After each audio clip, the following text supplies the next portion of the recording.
Hello friends, welcome to Flosstube and Variety Show number 115, I think. Is that right? I have my computer open over here. Yes, 115. Today is May 5th, 2024. I'm Emily Williams in Chapel Hill, North Carolina. Thank you so much for joining me. There's been a flurry of new subscribers and new viewers. I really appreciate it.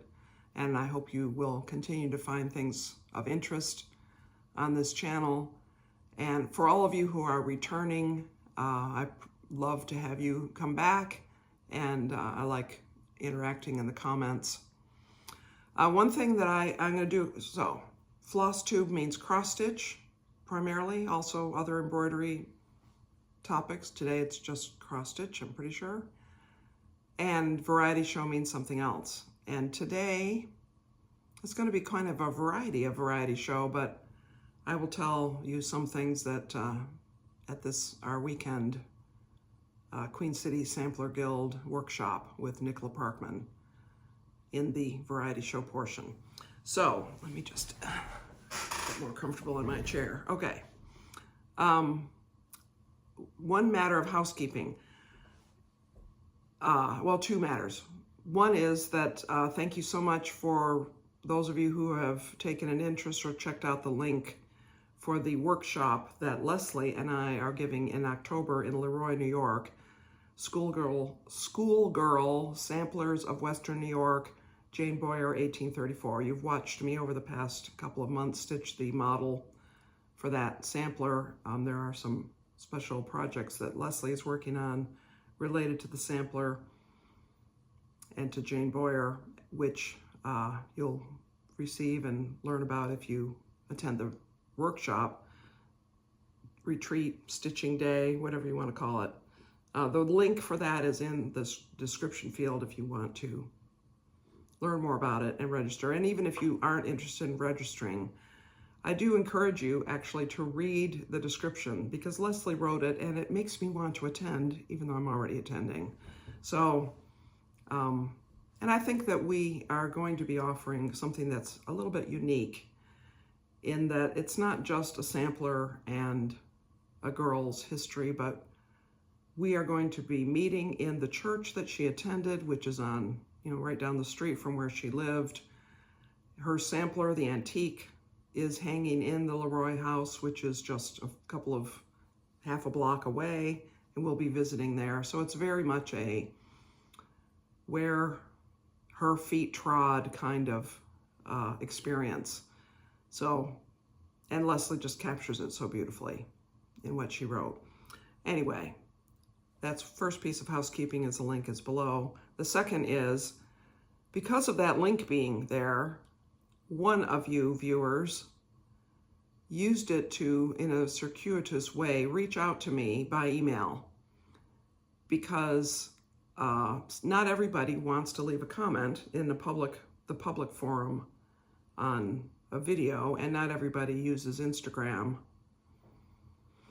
or Discord, which I only use it for Sudoku, Discord.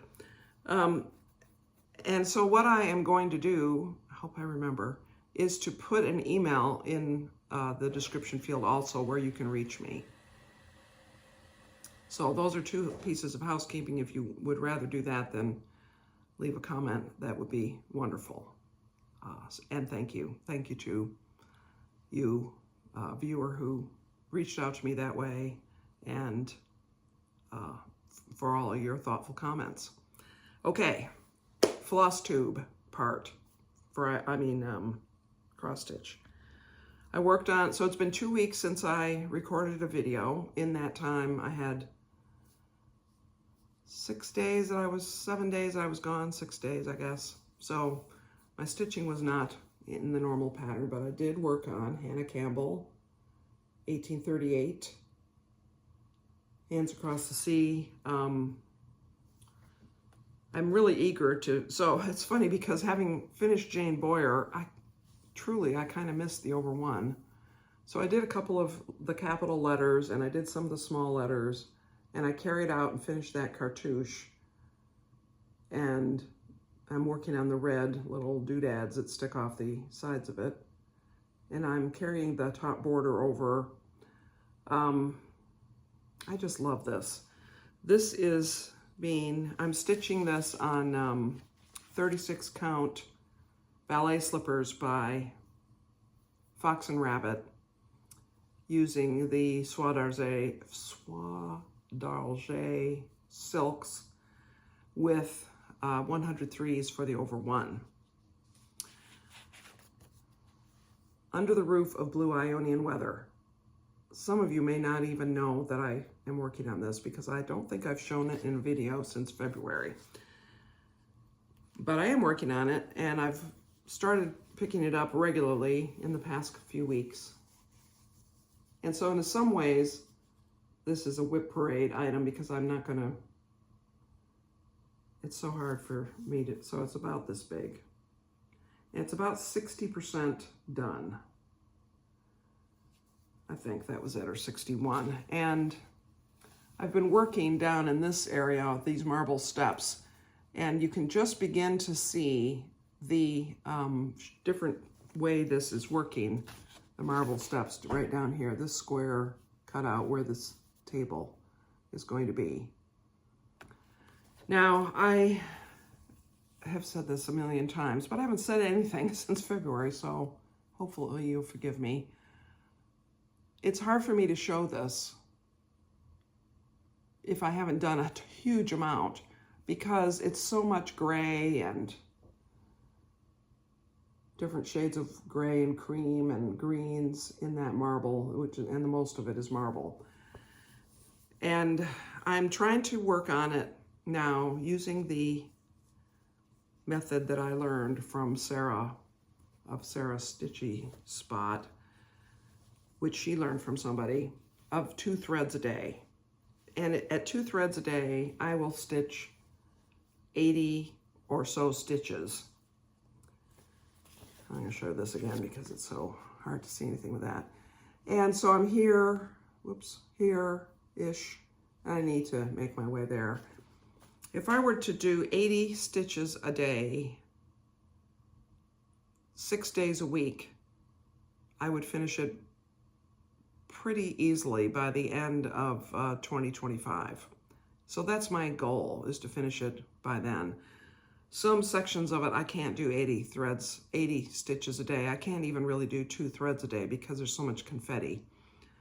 But some sections I can do that, and if I didn't do it every single day, I would still have an average stitches enough. It would be enough.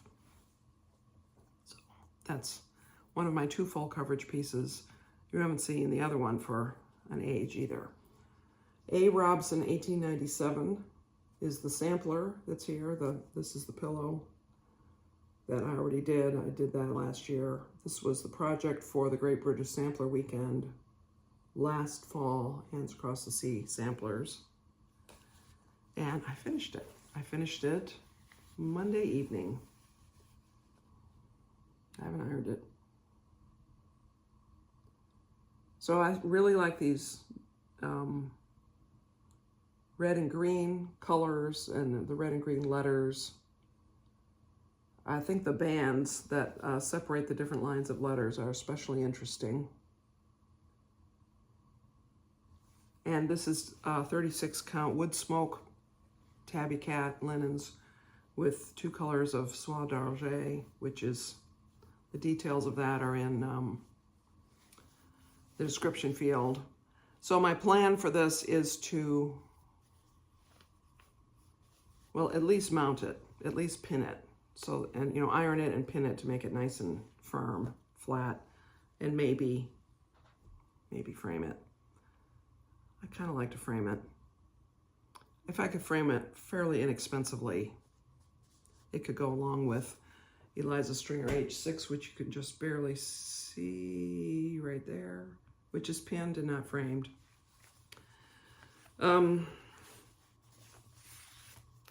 This past weekend, in addition to being the Queen's City Sampler Retreat, Sampler Guild Workshop, was the first weekend of the month. where I typically stitch a Blackbird piece. This one is Mighty Acorn. It's in the book Winds of Autumn.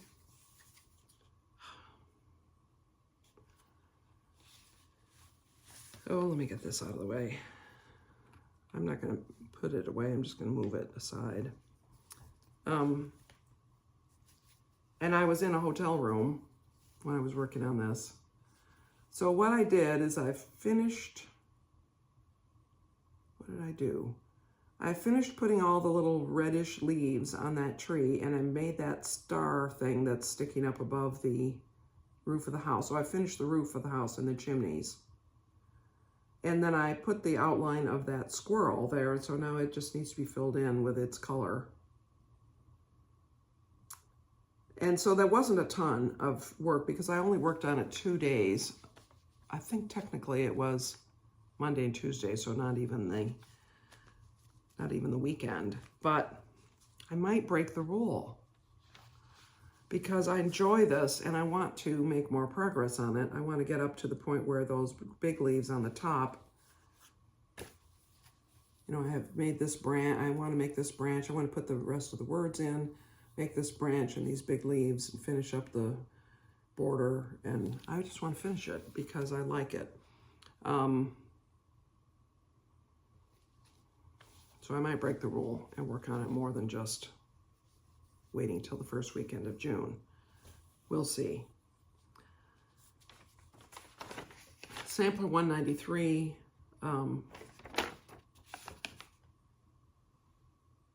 By 2x2 Stitch Art, which is a Ukrainian designer. I am 65 point something % done. And I've been working over here.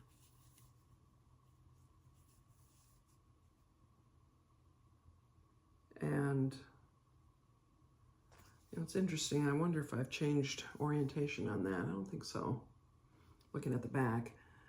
I have a strong goal to finish that this year because there's no reason I can't. It's all one color. And I also want to finish Mighty Acorn, and I want to finish Bethlehem. I want to finish these sorts of things. The samplers can hang on longer, I think. Okay, so that is what I've worked on, except for the project for the workshop, which I'll talk to you about in a moment. But first, just because I want to talk about the workshop all at once, I got some Weeks Dye Works threads that go with those 2 charts I got that I showed last time. Stars and Stripes. One was by Plum Street, one was by Shakespeare's Peddler. I needed some colors of Weeks for that. I carefully examined the pictures and the colors, the called for, which are Weeks primarily, in order to decide what parts of it really matter, that they are these overdyed, slightly variegated threads, and what parts of it can I do in DMC. And that's how I decided, that's how I went about choosing which ones to order. So I ordered the ones that I think really should be Weeks, and I think there's one more I need to get, which I'll find it somewhere.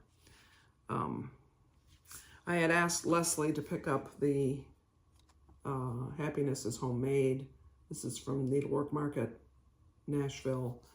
Boy, there's some fantastic sounding recipes in here and some really pretty little designs.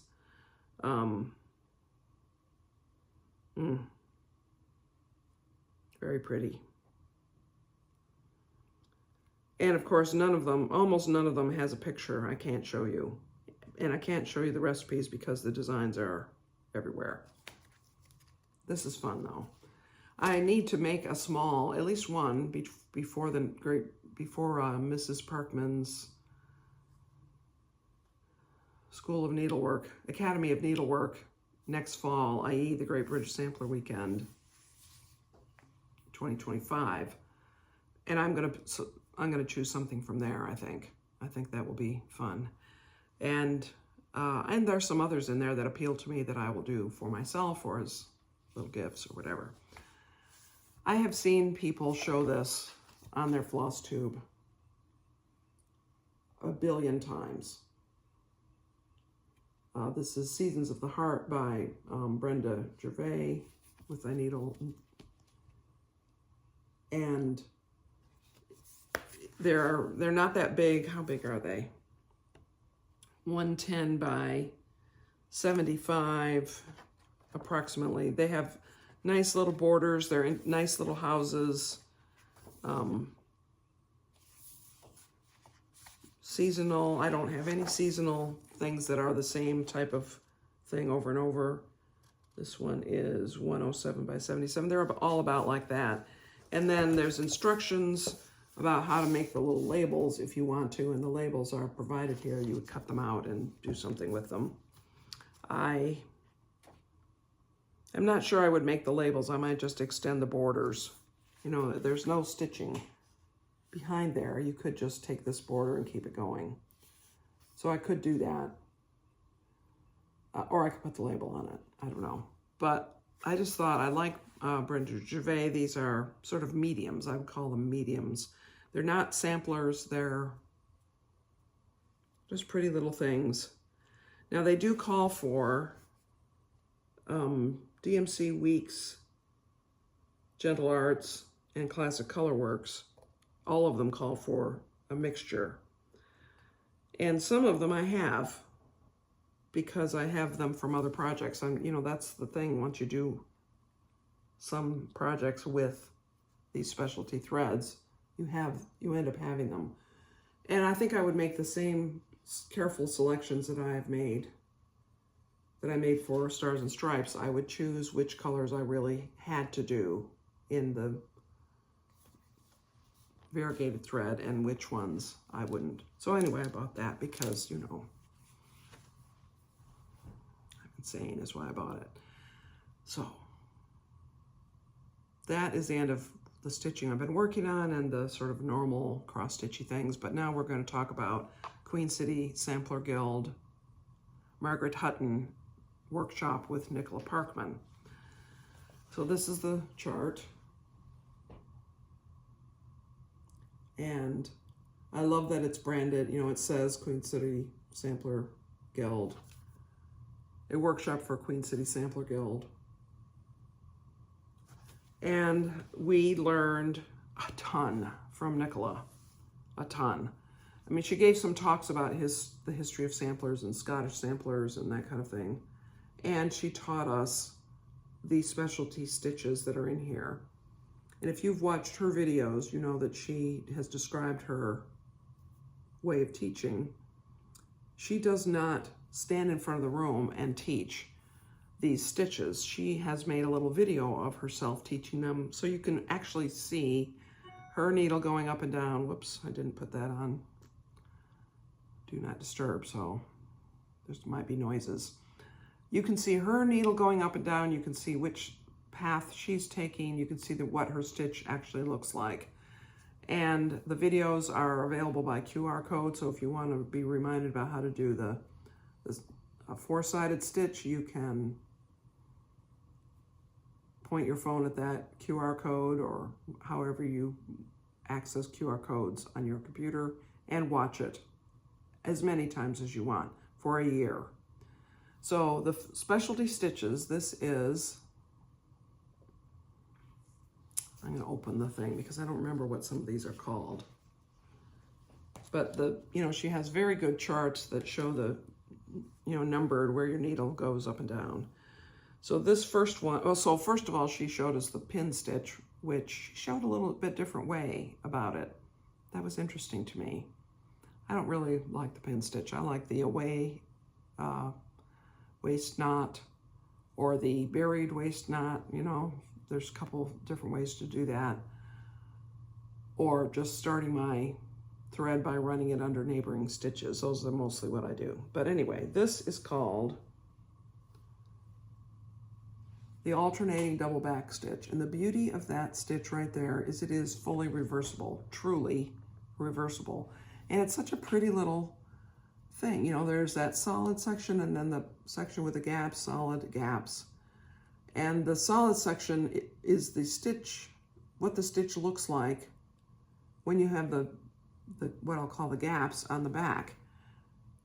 I shouldn't show you my back, but so I don't know if you can see that. I don't know if this camera is focusing, but that's the back. This is the front. This is the first specialty stitch that we learned and practiced. She also talked about cross stitch over one, which I've done a fair amount of that. I am so intrigued by this stitch. I think I might do it on a pillowcase. I might, not in red probably, because red thread might bleed. Then we learned the rice stitch, which is this next stitch.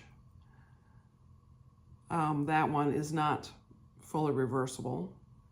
Then we learned the square four-sided stitch, which looks like little squares on the front and like X's on the back. And we learned that we're supposed to do it perfectly, which I don't. I'm trying. And then we learned this little filigree, Nicola's way of doing that, which is basically when you start the cross stitch that the little arms are coming off of, as soon as your thread goes through a hole where one of those backstitch elements comes off of, do the backstitch element, and then come back and finish your cross and do any backstitch elements that might be related. So that's just the A. I just did that last night. We didn't actually practice that in the class.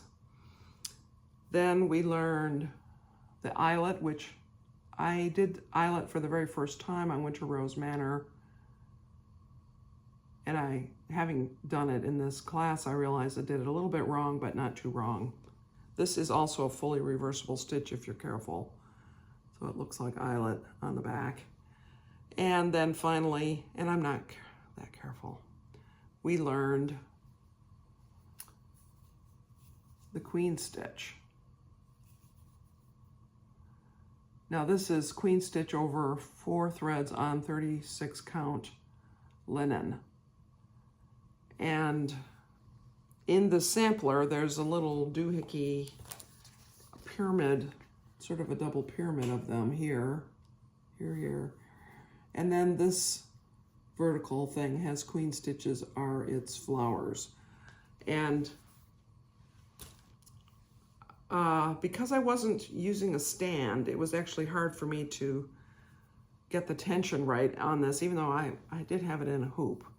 But I get it. I understand what's going on. I understand how to do it. And this little video will remind me if I forget. So I kind of like it. And I know people don't, well, I don't think it's that people don't like queen stitch. It's that they are intimidated by it. I'm going to turn away because I'm picking something up from this chair. So the retreat. So that was a project. Nicola is, of course, charming, and she, when I walked in, having driven up, she was talking to a bunch of people who were sitting around in the lobby stitching, and she looked over and she saw me and smiled and came over and gave me a hug and said she remembered me, which I believe that she recognized that I was someone who had been at another one of her workshops, but I doubt that she remembered my name. And so I reminded her of my name, and you know, it was very pleasant, and she was very warm, and she had already greeted Leslie, who came up at that point to help me find our room, because the hotel, it's a very large Hilton there at the airport, and I think conventions and things happen there, and it's a little bit confusing to find your way. But anyway, that was nice, and then we had a little, well, it was a meet and greet time in a couple of the rooms, so I met a few people, spoke to Linda, Nicola's friend, and of course it was a chance for guild members who already knew each other to sit around and chat, and some of us who were new met a few people. And we met a woman named Angie and her husband, Woody, who live in Pufftown, North Carolina. So that was fun. I hope to see Angie again at some point before long. And we actually ended up sitting with Angie and really enjoyed being with her. And we also sat with a woman named Laura. Now I'm talking about the actual sitting at tables. We were sitting in classroom style where we were all facing forward so we could see the screens. And so we could converse with a person directly next to us. It was a little harder to converse otherwise, but some conversation happened with the table behind also. And that was fun, and we enjoyed meeting Laura, and we all had lunch together on the Sunday of the retreat, and that was fun. I don't think Woody joined us. No, I don't think he did. Angie's husband. But anyway, many gifts were given. In fact, one of the things I haven't even gotten out, but I'll just tell you about it. There were, some people gave gifts to the people immediately next to them at their tables. Some people walked around the whole room and gave out things, little floss drops and so on. So I have some of those things there in this package. I've already used this little brush to brush away your little threads that are left behind when you have to frog something. Somebody dropped by with a zipper pull. This one says count. She had made a lot of them with cross-stitch related words. The little brush came with this from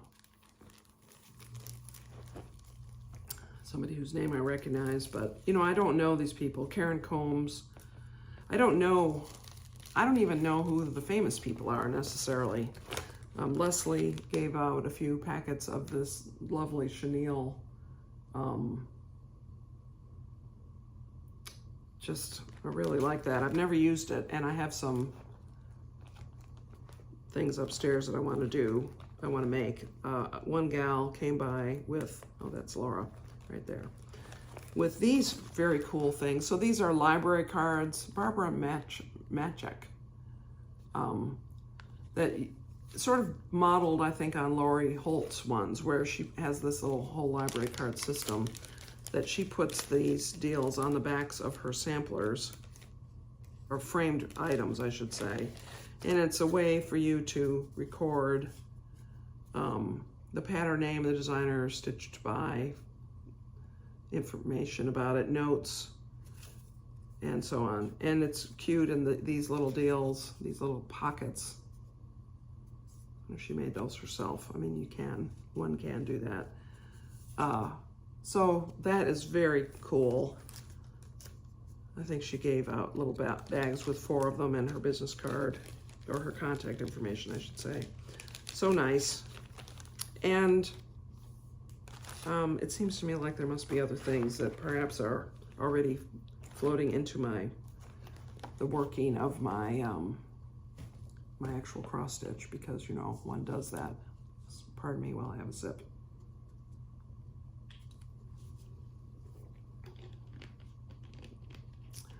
Now what I'm about to show you, I think all came from the Guild.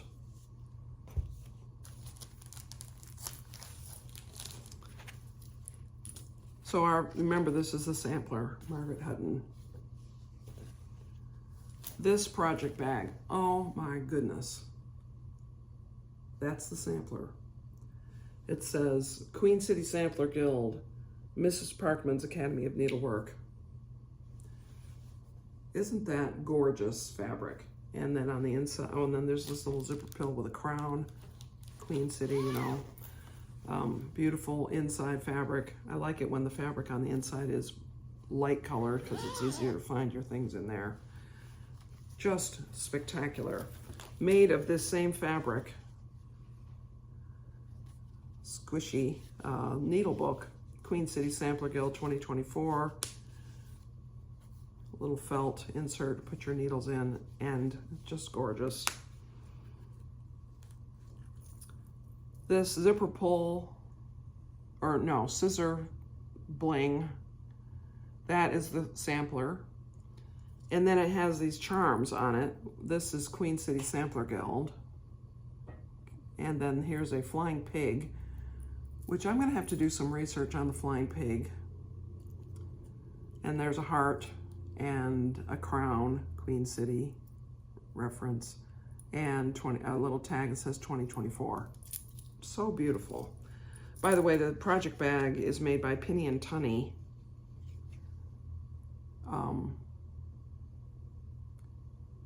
Beautiful.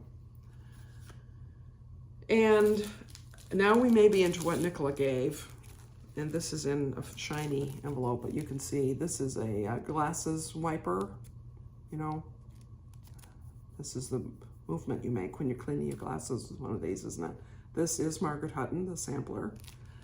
And also Nicola gave us cards, note cards with Margaret Hutton sampler. And then as the event was ending, she said, now I want you to know that, oh, I have to tell you about the Queen of the May also. I'll tell you in a minute.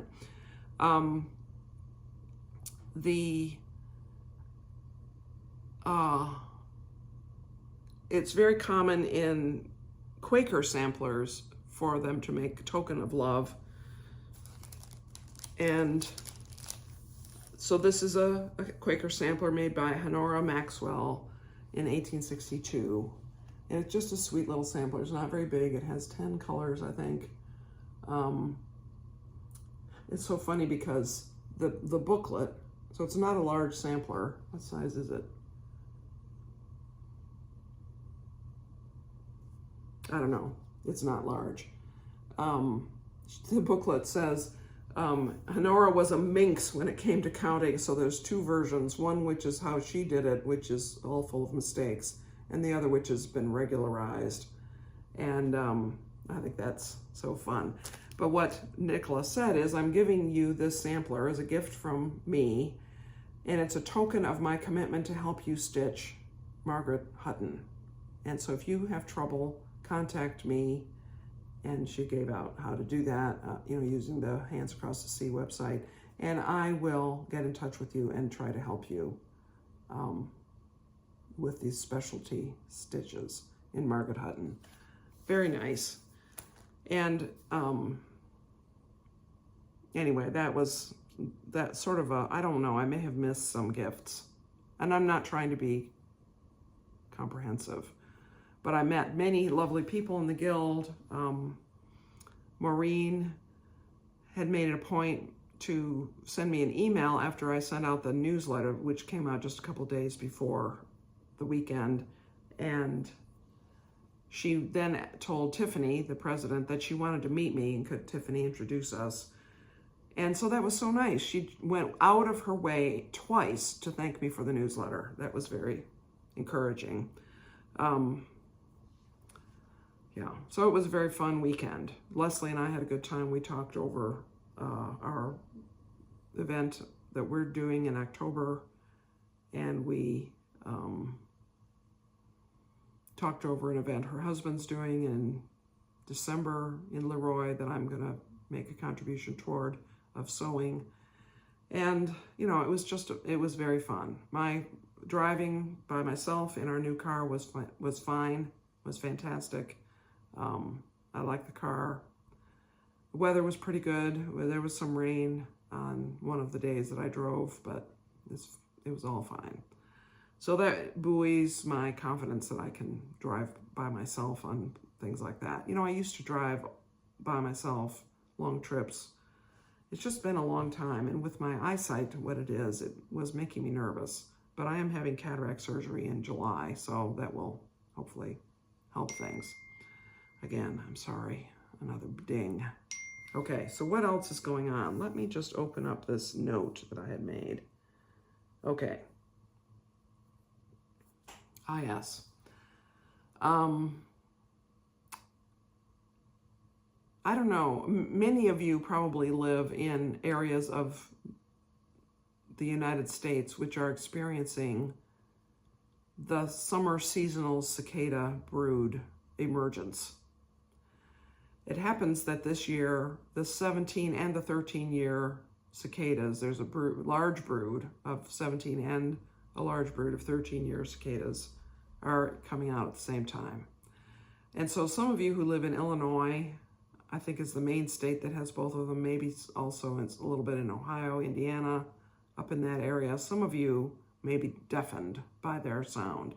Here in North Carolina, we have a very large emergence of one of the 13-year brood, number 14 or something. I don't remember. I've looked up some information about this. That's here. And even right now, as I'm sitting here in my kitchen with the doors closed, I can hear the cicadas. From the time the sun rises until it sets, we can hear them. Don't really hear them at night. I think they quiet down at night. Although the first night that I was aware of them, I did hear them. I felt like I was hearing them at night. So that first night, which was about a week ago. But they are very loud. And they are, I mean, we live with trees and woodsy area right near us. I mean, you can see in the window behind me, but not in the woods per se. And I don't really see them, although I did see a dead one on the deck this morning. But I certainly hear them. And as I close this video, I'm going to put in a little clip of 30 seconds of, or maybe less, maybe 20, 15 seconds of what it sounds like, just so that if you wonder about the cicadas, you can hear what I hear when I stand on my deck. I took this video yesterday morning, 2 mornings ago maybe. But it's quite a phenomenon, the big cicada emergence.